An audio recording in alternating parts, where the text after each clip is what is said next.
named Emmanuel. He was always asking questions like some of you. One day he asked his teacher, "Teacher, what language does God speak?" Anybody knows? What language does God speak? What language God speaks? Anybody knows? Whoever gives the right answer, I will give a prize. Stand up and say. Language of love. Very good. Give me that. Come on. God speaks the language of love. His teacher could not answer this boy. The boy asked the learned people of his village, what is the language of God? People simply scratched their heads and said, sorry, we do not know. He was very curious and he decided to travel around his country and asked the learned people, what language does God speak? Nobody could understand him. Then this boy, Emmanuel, came back to a village called Bethlehem, where the birth of Jesus took place. As he was looking for a room,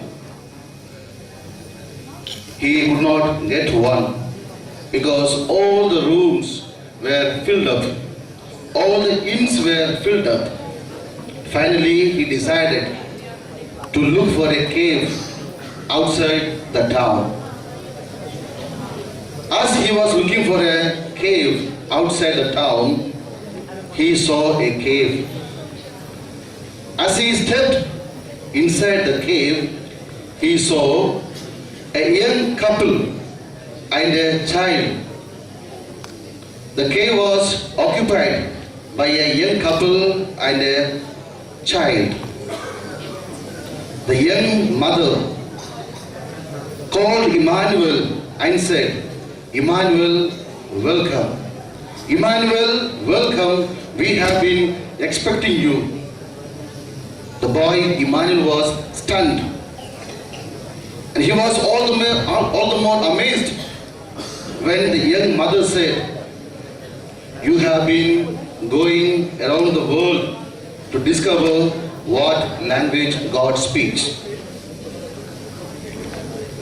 Today your journey is over, and tonight you see with your own eyes what language God speaks.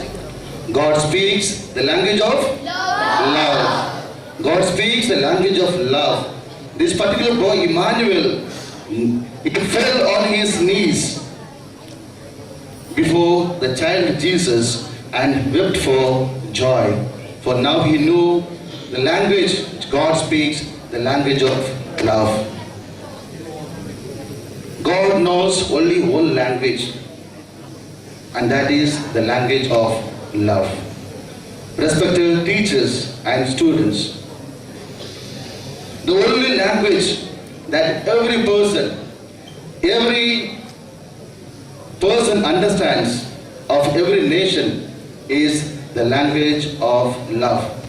And that is why Mother Teresa once said, today's people are not hungry for food, shelter and clothing. Today's people are not hungry for food, shelter and clothing, but they are hungry for human love. They are hungry for human love. And the Bible very clearly says, God so loved the world. He so loved the world that He sent His only Son, Jesus, to the world. And Jesus, like one of us, He came down, took birth in a stable, in a manger. This Jesus who came down to love all of us, took birth in a stable, in a manger. He was a simple carpenter's son. Jesus never went to a school, nor he attended a college. Jesus never wrote a book. He never wrote a book. Until the age of 30, he was a simple village carpenter. At the age of 30, he became a nomadic preacher. And at 33, at the age of 33, public opinion turned against him. Public opinion turned against him. His own close friend betrayed him. And others forsake him. Jesus committed no sin, no crime, but he was nailed as a criminal between two thieves. And when he died, he was buried in a borrowed tomb. Yes, dear teachers and students, 20 centuries have come and gone. How many centuries? 20 centuries have come and gone, but till today, Jesus is the central figure of human history. You would have heard BC and AD. BC and AD. What is the abbreviation, full form of BC? Before Christ. AD? Anno Domini. What is the meaning? As I said, Jesus is the central figure of human history. All the ages, all the dates are numbered from his birth. All the ages and all the dates are numbered from his birth. Jesus never led an army. He never held a gun. But all the armies ever marched, all the kings ever reigned, put together, have not affected the life of man on this earth like that of Jesus, like that of one solitary life, that is Jesus. Yes, dear friends, Jesus came down on this earth to love everybody. Jesus loved the poor, the marginalized. He loved the publicans, sinners. He loved the lost and the last in the society. Jesus, who came down like one of us, always loved everyone equally.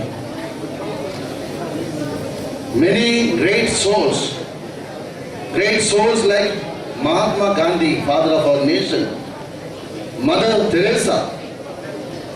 So, from Jesus' teaching, one said that it was his belief that Christianity would play an important role in the uplifting of India. Swami Vivekananda, who loved Jesus so much, invited Christians to all the villages in India to educate and serve others. And we all of us know the fact that Christians in India are just 3%. How many percentage? Just 3%.